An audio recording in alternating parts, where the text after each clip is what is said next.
राधे राधे। युग 4 है जो इस प्रकार है: सत्ययुग, त्रेता युग, द्वापर युग और कलयुग, जिसमें से कलयुग चल रहा है।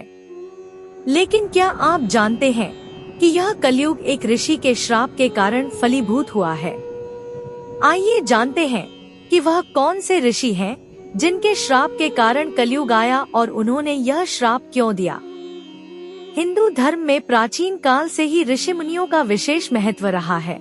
ऋषि मुनियों द्वारा ही राजाओं से लेकर आम जनता तक को शिक्षित करने का काम किया जाता था। ऋषियों के श्राप को बहुत ही प्रभावशाली माना जाता था। आज हम आपको शृंगी ऋषि द्वारा दिए गए ऐसे श्राप के बारे में बताने जा रहे हैं जिसके कारण कलयुग फलीभूत हुआ। यह श्राप शृंगी ऋषि द्वारा राजा परीक्षित को दिया गया था। आइए जानते हैं इसके पीछे का कारण। महाभारत के आदि पर्व में 40 और 41वें में अध्याय में एक पौराणिक कथा मिलती है, जिसके अनुसार द्वापर युग में परीक्षित नाम के एक राजा थे जो बहुत ही न्यायप्रिय और अपनी प्रजा के प्रति निष्ठावान थे। राजा परीक्षित धनुर्धर अर्जुन के पौत्र और वीर अभिमन्यु के पुत्र थे।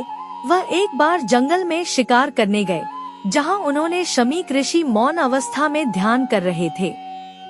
राजा परीक्षित शमीक ऋषि से पीने के लिए पानी मांगते हैं, लेकिन ऋषि ध्यान में थे, इसलिए वह राजा की बात का कोई उत्तर नहीं देते।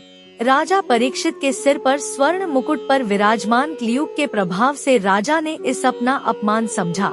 गुस्से के कारण राजा परीक्षित उनके गले में मरा हुआ सांप डाल देते हैं।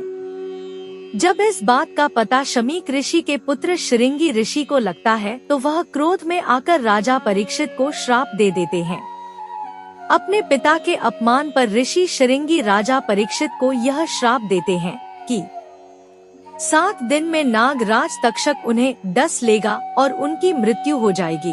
श्राप के कारण राजा को 7 दिन के बाद नाराराज तक्षक ने डस लिया और उनकी मृत्यु हो गई। राजा परीक्षित की मृत्यु के बाद से ही कलयुग की शुरुआत मानी जाती है।